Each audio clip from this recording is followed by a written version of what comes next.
Good morning. Welcome to Art in Focus. My name is Michelle DiMarzo. For those of you who have not participated in one of our live virtual Art in Focus events previously, I'm the Curator of Education and Academic Engagement at the Fairfield University Art Museum. And our subject today is this object you're seeing on screen. And I'm realizing as I look at this, I have not given you the dimensions of this piece, but it's quite large. It's about 3.5 feet tall, maybe 2.5 feet wide, might even be 4 feet tall, quite large. So those of you who have done this before might have heard me say that we are back to doing Art in Focus in person. So at 11 a.m. this morning, I was just down the hall in the Bellarmine Hall Galleries with this object on a easel, surrounded by a small group of interested folks having a conversation about it. And then I pack up and I come to Zoom for those of us who can't join in person, but who can share their thoughts and reactions through the chat. Now, I would say, the advantage, perhaps, being in the gallery with this object of not having the caption on screen. So I could ask the people who were there with me what they thought about it without the mediation of having any information about what it's made of, except what their eyes could tell them, or indeed who the subject of this artwork is. So we sat there for a few minutes and we just took it in as an object. And some of the observations that they made, they were very struck by the beauty of the woman that is being portrayed, that is being a portrait of this woman. They were struck by the beauty of her smile. Someone used the adjective beatific to describe the way she just seems very calm, very at peace. And they noted that the theme of peace is very much emphasized by this large medallion underneath her collar, where we see this wonderful foliate pattern, and in the center, a dove. And we tend to associate doves as a symbol of peace. So they remarked on the combination of her peaceful expression, her smile, not making eye contact with us, looking off into the distance, and then the symbol of peace. And then almost, you don't want to say an afterthought, but cut off at the bottom of the composition, we can just make out in English, support human with an R at the lower left. So maybe we can fill in support human rights. And what looks like the beginning of the word democracy in Burma. So even though there we are in the Bellarmine Hall Galleries without the information about the artist's name, the name of the sitter, the date, the medium, that information wasn't readily accessible to the folks in front of the object. But the fact that Burma is written on it was already giving them a little bit of a geopolitical setting. And it did emerge that one of the visitors who's with us this morning recognized the woman who is being portrayed, even without the name that you're seeing italicized there in the caption. But before we get to that, since you can't look at this object up close and in person, and I'm repeatedly stumbling over objects because my brain wants to say painting, because it is on canvas. It is currently propped on an easel, as a painting might be in the Bellarmine Hall Galleries here at Fairfield. But in fact, when you get close to it, and I took these just quick snapshots with my phone earlier today, it becomes readily apparent that collage that is mentioned in the caption, that this is almost entirely a collage that we are looking at. And specifically, it is a collage that is made of money. It's made of banknotes. And it's really stunning to look at up close. You can see from the full image on the left that the artist included two examples of the front and back of this currency, a kyat, K-Y-A-T. You see the reverse side over to the left of the woman's head, and you see the front side with the portrait of this male individual over on the right. And then with the exception of the black paint that we can see in the detail image at the right, you can see that edging of black paint. Everywhere you see black in the final art object is painted, but everything else is collage. And the collage source is just, we don't know how many, 100 dozen? 100 dozen sounds like a made up number. Let's say 100 of these banknotes that have been so carefully cut up to provide the material for this collage. And I, first of all, love this detail shot that I took, because this sort of reminds me of the Eye of Horus from Egyptian art. Is that relevant and connected? No, but it's one of those little observations that just pops to your mind as you're looking at an art object. But it is incredible to me anytime you look at a collage that is relying on one specific type of object to serve as the medium. The artist will be kind of constrained in the color, the colors that are contained in that object. And this artist made such wonderful use of banknotes that have a limited range of color. We have this very subdued blue into gray. There are some touches of green. Might be able to make out palm fronds because there's a palm tree on the back of these bills.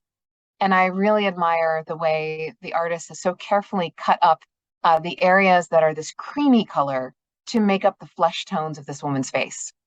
So just thinking about this as a physical object, having just been in front of it in the gallery, it speaks of such an incredible amount of skill and labor and imagination that would have gone into its creation, even without drawing on any outside context of who this woman is, who this man is.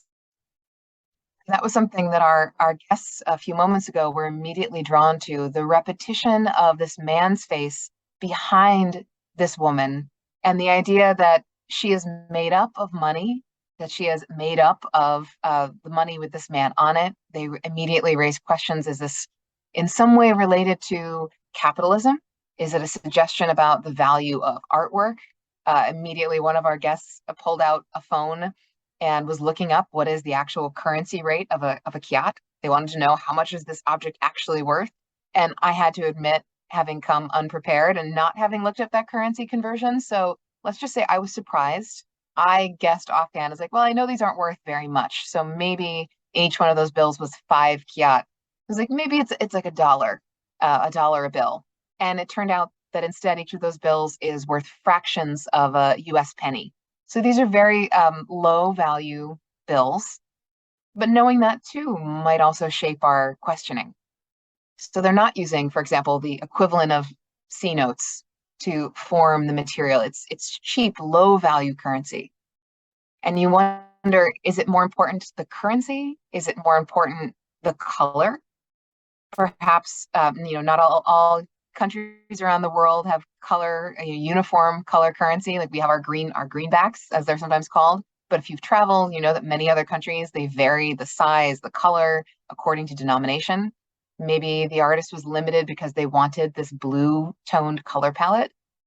All of those questions that could sort of come to mind even before we have taken in anything else about the subject of the artwork, which is just so much fun. And again, I encourage you, if you can come to Fairfield and want to see this in person, reach out. We'll be happy to take it out of storage because that is where it typically is. It is not usually on view. We brought it out for this Art in Focus event. But to go back to this, to the caption that you're seeing there. So this is an object that comes from modern day Myanmar, which was known up until relatively recently, about 2010. It was often referred to as Burma. And we have learned here at the Fairfield University Art Museum quite a bit about Myanmar in the last couple of months, in part because of accepting this artwork as a donation from the Takuma Foundation, but also because we are planning to receive other artworks that are being donated from the same source, all contemporary art, all from Myanmar, all created in the last decade or two. So we've learned a lot about it. And I will readily confess that I was not very familiar with Myanmar. For example, we learned that the adjective form of Myanmar, we thought, could it be Myanmarian, Myanmarese? And it turned out to be Myanmar. That's the adjectival form of Myanmar. But this is by a contemporary artist who was made about 10 years ago as a collage. I will not pronounce the artist's name because I don't want to do it a disservice. Their language is a tonal language, so I would undoubtedly mispronounce. I am going to do my best to pronounce the name of the woman that we are seeing portrayed, Aung San Suu Kyi. Now, that might be a name that is ringing a bell for some of you, or there may be some of you who immediately knew, as soon as you looked at her face, exactly who this was. I think this object, there's so much interesting aspects of it to unpack, but partially it is a reminder of how much personal context and knowledge we may or may not bring to an art object, and how that will condition how we interact with it. So if you, as many of our guests this morning did, had no idea who this was, they engaged with it on the relationship of what the artist had given. The woman portrayed by and of banknotes, and they were drawing out all of these contexts from that. But we can't forget that included in English was support human rights, democracy in Burma, which was already leading our minds toward a particular geopolitical framework. So we're in Southeast Asia, the year is 2012. We add in the identity of this woman, and the picture becomes, I don't really want to say clear, because this is going to be a rather murky picture, quite frankly. For those of you who did not recognize the name Aung San Suu Kyi, she has been famous for the last 30 years or more as a promoter of human rights and democracy in what was Burma is now called Myanmar. Let's see, there she is. This is Aung San Suu Kyi photographed by Annie Leibovitz for Vanity Fair in 2012, which was the same year that this Myanmar artist created this collage in her honor. Now, from being of the generation that I am, I would say that I had a vague knowledge of her as a human rights activist going back more than a decade. There was a general sense that she was a dissident, that she was being suppressed. I had forgotten, quite frankly, that she, in recognition of her push for democracy in then Burma, which was under the control of a military dictatorship from the early 1960s up until it fell apart in 2010. So just 2 years before both this photograph on the right and the collage on the left get made. So this, I would say I would have a vague and nebulous sense of her early past. But if you could, you're welcome to look her up on Wikipedia. And this is someone who was Time Person of the Year, who is identified as sort of a spiritual successor to Gandhi and Martin Luther King Jr. in her push for nonviolent resistance, for her support of human rights, even as she herself languished in house arrest for decades, unable to collect her Nobel Peace Prize until, I believe, 2012. She was finally able to leave the country and collect it. But I will admit that my knowledge of her past achievements very much colored by subsequent events in her history. But before I talk about her history after that, going back to what this object is made of, it is directly related to the woman that it portrays, because the man on the currency is Aung San Suu Kyi's father. This is General Aung San, who was a general pushing for Burmese freedom from British colonial rule, who was assassinated, unfortunately, just 6 months before the country achieved its independence in 1947. So that adds, I think, a really interesting layer to this. Literally, I mean, it's collage, it's made of layers. So it's not just any currency, it is the currency of the country of Myanmar. It's not chosen because of the color, it's chosen because her father's face is on it. And he is still honored. He has many honorific titles in Myanmar, but he is considered the father of the country in his push for freedom. So in a very direct way, that his daughter would become famous for pushing for human rights, for democracy, is linked to her father's legacy. So those two things are this clear linkage created by this artist in using currency with her father's face on it as the very material to present, I'm going to use again the adjective that someone in the gallery did, this beatific representation. And you can see that the photograph taken by Annie Leibovitz that I have there on the right shows a slightly older woman, I think, than the artistic representation in collage on the left. And I did look to see if there was a specific visual source, a particular photograph of Aung San Suu Kyi that this artist might have been relying on. I couldn't find one specifically. She's usually shown wearing these beautiful, rich sort of silk fabrics in jewel-like tones. She almost always has her hair gathered in the way you see it in the photograph on the right with a flower. And anyone who is who loves flowers, who can identify what flower is in her hair, please feel free to drop that into the chat, because I don't know. But in all the photographs you see of her, she has the same sort of visual image, the way her hair is gathered, the flower, but she's not walking around with a dove piece on her clothes. So that would be perhaps a little too on the nose. I think that's a artistic rendering. So the artist chose to perhaps show her in a more idealized state, or perhaps because of the medium itself of banknotes, perhaps he couldn't achieve quite the level of subtlety of showing a more aged face of a woman who experienced decades of house arrest as part of her activities promoting democracy in her country.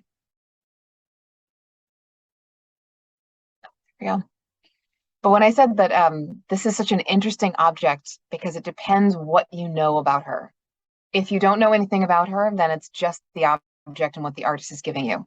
If you remembered something about Aung San Suu Kyi from a couple of decades ago, or even honestly just a decade ago, that takes on a new role. This is a woman who is credited with returning democracy to her country of birth, who presided over the opening of Myanmar after 2010, after that military dictatorship kind of fell apart, who presided over a political party, democracy returning to the country, and who took a political office in 2015. Interestingly, because she was married to a foreigner and had children with a foreign individual, a law was passed to prevent her from becoming the head of government, but a special role of state counselor was created for her. So as of 2015, she went from being former political prisoner to then being the universally celebrated effective leader of Myanmar. So that is an incredible snapshot, right? And if that's where the story stopped, if that was your frame of reference for the object, that's sort of another element. Then it's a celebration of Aung San Suu Kyi, her achievement as a woman, as a leader, as a nonviolent activist, a supporter of human rights.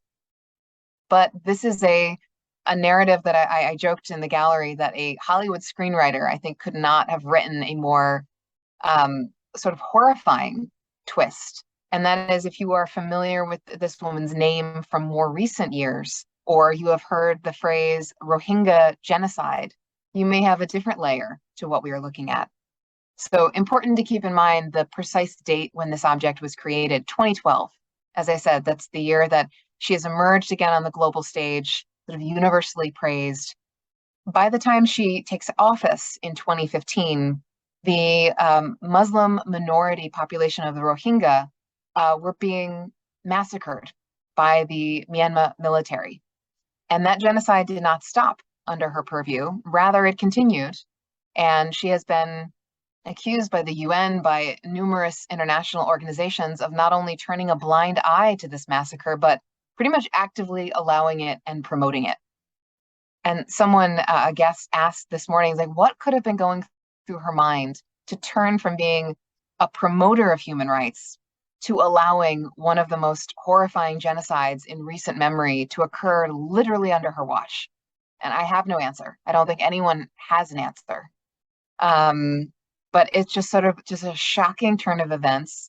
And in the ensuing years, she has been universally criticized for this. She has had so many honors and awards for her activism stripped away. And what is sort of bizarre and interesting is to know that one of the only awards, the honors that she has not been removed from Aung San Suu Kyi, is her Nobel Peace Prize, purely because there is no mechanism for retracting a Nobel Peace Prize. So that adds a level of sort of literal darkness to this image that we are looking at, that it is not looking at it from 2022. It's difficult to only see it as a beacon of light and hope. It's difficult not to bring to it our contemporary knowledge of what she's been accused of doing. And then even more recently, sort of layers on layers, the military returned to power in 2020 in Myanmar, and they put her again in house arrest. And all of a sudden she was being hit with these very spurious charges of breaking COVID protocols. I think one of the most bizarre was illegal possession of walkie-talkies. And suddenly she was in jail. But it wasn't anything to do with the Rohingya genocide. So it was not punishment for that. And it was the military who committed those genocidal acts who is now turning against Aung San Suu Kyi. So it's one of those stories where there is no good actor here. She is, as of most recent that I heard on the news, she's facing a total of 17 years in prison for these, again, sort of trumped up charges. And yet she has not faced any actual accountability for her role in promoting a genocide against the Muslim minority Rohingya people. So, I mean, it's not a great story. When I said before that, a Hollywood screenwriter, could they have plotted that sort of heel turn, to use a term from wrestling, such a trajectory of inspirational leadership and devotion to human rights, and then cast away, and so many people suffering as a result. It's just sort of extraordinary. But I will say again, and I'm welcoming anyone who might have their own reactions or thoughts to contribute them in the chat. We'd love to engage about this object, which again is such a beautiful physical object. And everyone remarked on that in the gallery. It's so cool to look at. And it's also such a great reminder of the importance of, as we said, of context and context for this artist. So this was created in 2012. The artist could not have foreseen what was coming. The Rohingya massacre, the Rohingya genocide, excuse me, occurred in Rakhine State, which is on the west coast myself. So I always go and check where something is. If you can picture where India is, and then, my connection is unstable. We have India, and there's Bangladesh, and Myanmar is sort of opposite, with the western coast abutting the water. And Rakhine State is where the Rohingya genocide occurred. It also happens to be where this artist is from. So it adds another layer of what would this artist think of this object today in 2022? Hard to know. The reason that we receive this object, you see it's the gift of the Takuma Collection. This is a collection of, I believe I put a link to the website in there for those who might be interested in learning more. This is a collection of contemporary Myanmar art that was assembled by a professor of political science, I believe. He has an about him. A political scientist. He teaches in Hong Kong. He has expertise and research interests in Myanmar. And once the country opened up in 2010, Ian started traveling there and started getting to know contemporary artists and wanted to not only support them by buying their artwork, but help by bringing the artistic perspective of these contemporary artists to a broader world audience. So he put together the collection. He has this website. He published a book called Painting Myanmar's Transition, which I neglected to bring in. It is in the office, which included him interviewing a lot of these contemporary artists about their experiences over the last several decades of just transition as Myanmar has changed. And he was carrying out those interviews in 2020, which was really another moment of change for this country as the military sort of reasserted itself in a coup, as the ongoing sort of international condemnation of Aung San Suu Kyi's conduct regard to the Rohingya massacre was ongoing. And I bring this up because, of course, I went to the book to see, did this artist have any commentary about their work? And I found in that short interview, this artist said, I wanted my paintings to represent my country. I needed a character to represent economic and social images of Myanmar people. Aung San Suu Kyi became my character. Back in 2009, she couldn't even be painted. You couldn't even use the color red. Only when censorship was relaxed in 2012 was I able to paint her freely. Which is, again, interesting in the context of an object like this. He was giving this interview in 2020. I had not been familiar with this. That comes out in what Ian had written about, that censorship was so strong during the period of the military dictatorship that even the color could be a reason for an artist's work being banned. That's kind of extraordinary to think about. I'm sorry, I'm navigating into our chat here. Carmen has commented, oh, this is a great question. Would her current situation affect her decision to have it on display or not? So Carmen, you have you've preempted the question that I turned on our guests this morning. After we had this conversation, I asked them, should this be an object that we have on display here in the galleries? Now, frankly, for reasons of space, I don't think that it will be practical to have it. When we were accepting the donation, we looked at the dimensions and we thought, ooh, we might have a spot on this wall. And once we saw it stretched in its full dimensions, we thought, oh, that's not going to fit. But that is the question. Would we put this on view? And if we did, what would be the appropriate level of context that a viewer would want or need to understand why this is here? Because you can fully imagine there might well be museum visitors having no knowledge of who Aung San Suu Kyi is, might simply appreciate the materiality, what it is made of. They might want to know a little bit more about where did this come from, what type of banknote are we seeing here? But you could also imagine someone with greater recent knowledge being sort of perturbed. Why feature her in this, as I've said several times, this beatific, saintly guise, when in fact she has now been universally condemned for being involved in a genocide against a Muslim minority? How much context would be too much? I joke to our guests in there that you can't give people a dissertation to read in the galleries. And typically we tend to strive for maybe 100 and 150 words. So I think it would be challenging for us. And if we had this on view, whether as part of an exhibition or in the galleries, one day when we have more space and have a gallery of contemporary art and galleries of Asian art that are larger than what we currently possess, I think we would seek out the advice of faculty members on campus who could help us shape in a very limited frame what is the key information to have. But I think that is such a great question. And we would also want to remind people of the date of its creation. This is not something created in 2022. It would be interesting to know what the artist might say. But as I was reading to you that excerpt from his interview with Ian, this artist I mentioned is from Rakhine State. So of course we wondered, with that connection, what would he say? And in that same interview, when asked just about how Myanmar had changed after the military dictatorship was no longer in control, the artist said, "I no longer want to talk about these things. I'm only interested in what I will discover next. That's why I no longer do interviews. I don't want to think about politics and art. I don't have to talk about how bad the military government was. I only want to pursue tenderness and the depth of art." And I made a note to myself that that particular interview Ian Halliday conducted in May of 2020, and the coup. The coup. I misspoke. The coup happened in February of 2021. So this interview is taking place just months before the military would sort of reassert itself. And here's this artist talking about how he had made Aung San Suu Kyi his symbol of Myanmar, which I think it was internationally for many years. She was that powerful symbol. Has that symbol been tainted?